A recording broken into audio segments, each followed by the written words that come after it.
Welcome to episode 23 of Ernie O'Malley's Journey. Precarious Treaty, December 1921.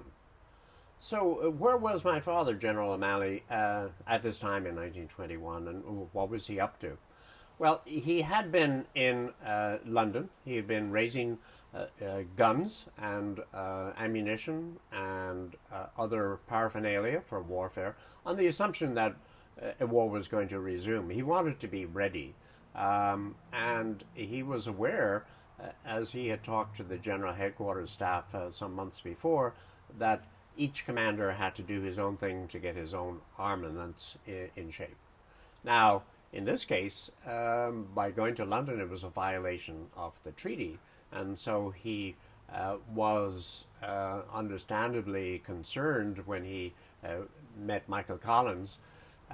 He didn't tell Michael Collins what he was up to. That would have made Michael Collins a party to a violation of the treaty. He just told him he was over there on a journey. In any case, he comes back to Ireland, and he is ready to continue on the actions. So what was he doing, and what was going on at that time in terms of the treaty negotiations?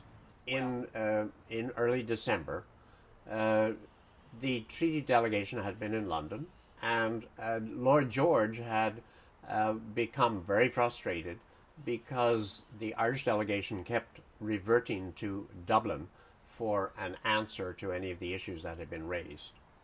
The Dublin answers were informative and generally conservative.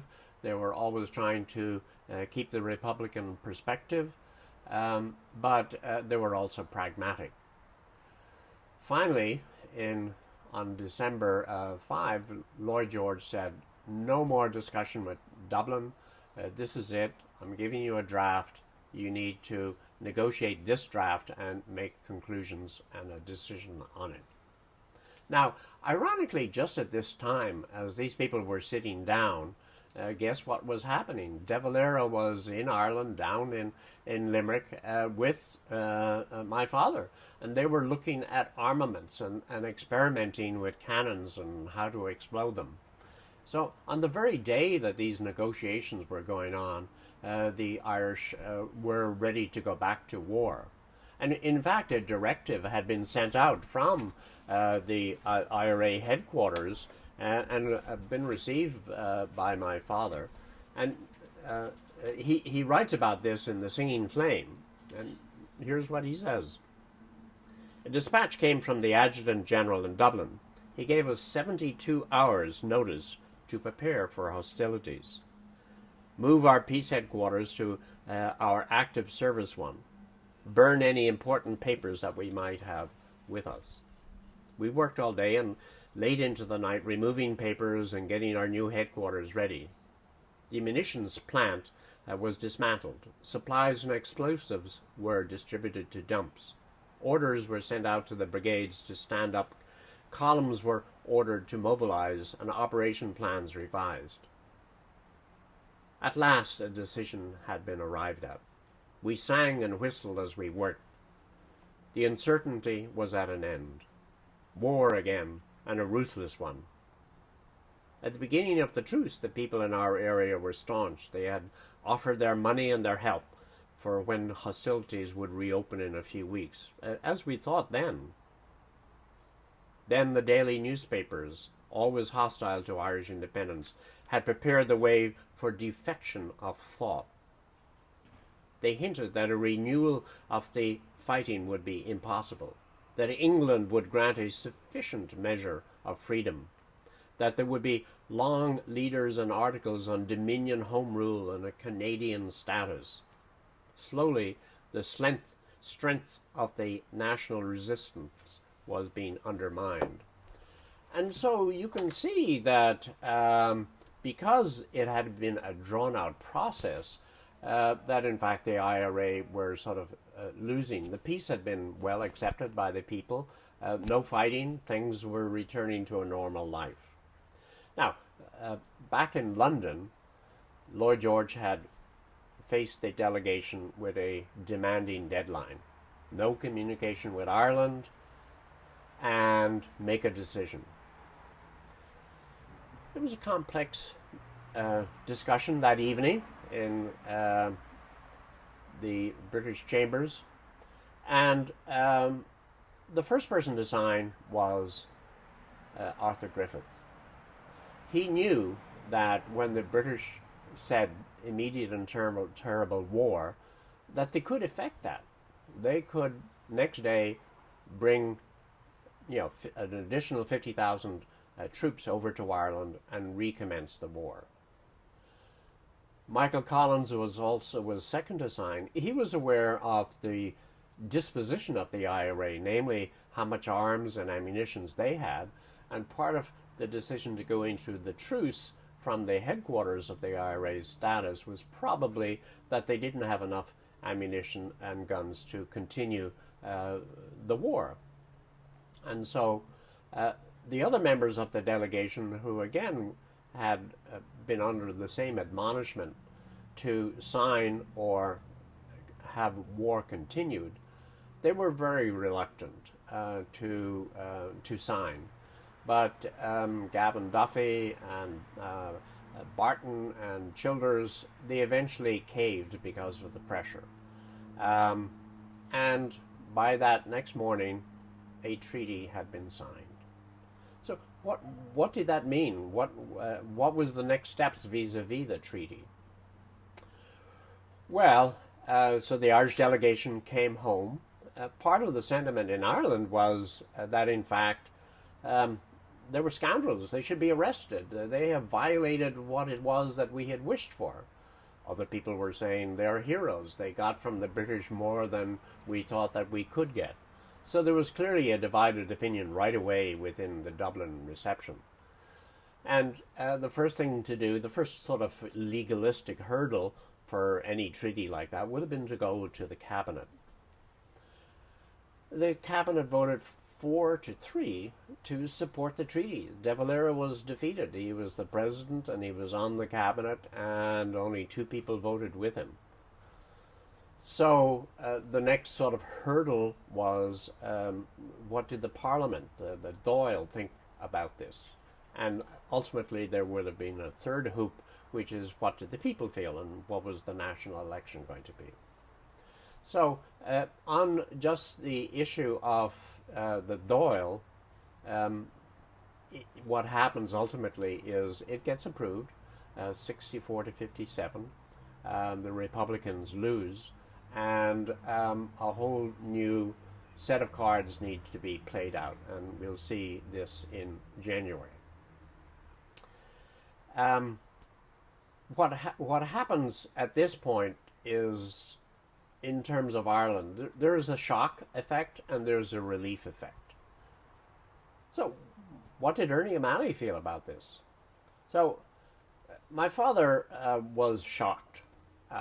He had felt, let me describe it as in the words of the Singing Flame. I cursed loud and long. So this is what we had been fighting for. What we had worn ourselves out during the long truce. Mickey Fitzpatrick, the quartermaster, was in the room. He was silent. But Mick, he said, referring to Michael Collins. Damn Mick, I said. There's some catch somewhere, he said. Mick Collins would never have signed. He knows what's going on. So that's an interesting point, that there was a myth about Michael Collins, that he was the maverick, the man who was the center of power, center of intelligence, that he was able to play both ends at the same time. And so people sort of trusted the spirit of Mick, and they would have said, if it's okay for Mick, it's okay for us. But, there was another side to that, which is even Mick might go wrong. Anyway, my father continues. I sat with my elbows on the table, my hands pressed against my temples. I could not think. I looked at the wall where the map of the division hung. I took it down and pinned it on the table, and stared at it dully. The area began to shape itself for me. The contours became the hills and mountains, little spots of valleys. Here was the country we had fought for. I followed the boundaries. Evacuated barracks, burned or stormed, were marked in green triangles. They showed where the enemy had been driven in on his main lines of communications. Blue circles for police blockhouses, blue squares for military barracks. Our own companies dotted in red pencil. Places where we had fought had crossed swords in purple ink. The history of the area was before me. I followed our little struggle, our victories, our defeats. We had given ourselves to this land, with death or imprisonment as a reward. Other generations had done this. The dead, what would they think? So clearly, my father is, those are words of a depressed person, looking at the reality of life. Suddenly, the world for which he had fought for had changed. And it was not an acceptable one. So Father went to Dublin, and he did two things at this point. The Doyle debates were going on, and initially, so he met with De Valera, and he offered De Valera, who's president of the Republic, the strength of 21,000 troops. So that was the first, second, and third divisions. And he, in effect, was telling the president, we'll stand with you wherever you go. Now, that was on the assumption that he was going to go in the right direction. And ultimately what De Valera did is De Valera compromised. And as a politician, he brought in a different form of a treaty with a foreign entanglement, but not exactly the same defined oath. For the Republicans, this was one bridge too far. And De Valera lost the respect of the Republican movement at that time, and in my father's eyes, I think never fully recovered. It just meant that he was not the military person, not putting the Republic first, and a politician. A second incident occurred on the same day, in fact, in December, when my father runs into his chief of staff, his boss, direct superior, Richard Mulcahy. And he asked Richard Mulcahy, how do you feel about the treaty? And Mulcahy said, well, I wear two hats. And father said, what do you mean? He said, well, I'm an elected representative in the Dáil and must represent the feelings of my people, and I have to be conscious of what my people feel. They've suffered and they've endured a war for a long time. And I also wear a second hat, which is Chief of Staff of the IRA. The minute Ernie O'Malley, my father, heard those words, he offered his resignation as the commander of the troops serving under the man who would say something like that. So what do we learn about Ernie in these couple of episodes? We find, he's still a diehard Republican. He's not a politician. He's not able to even understand. He might quote in his book and memoir Dominion status and other things, but he's just not a believer. He knows that in his mind and in the comrades of his military cohorts who are down the country, that they have fought and that they have won a war and they've fought the British to a truce. Whether that's true or not, but that's what they feel.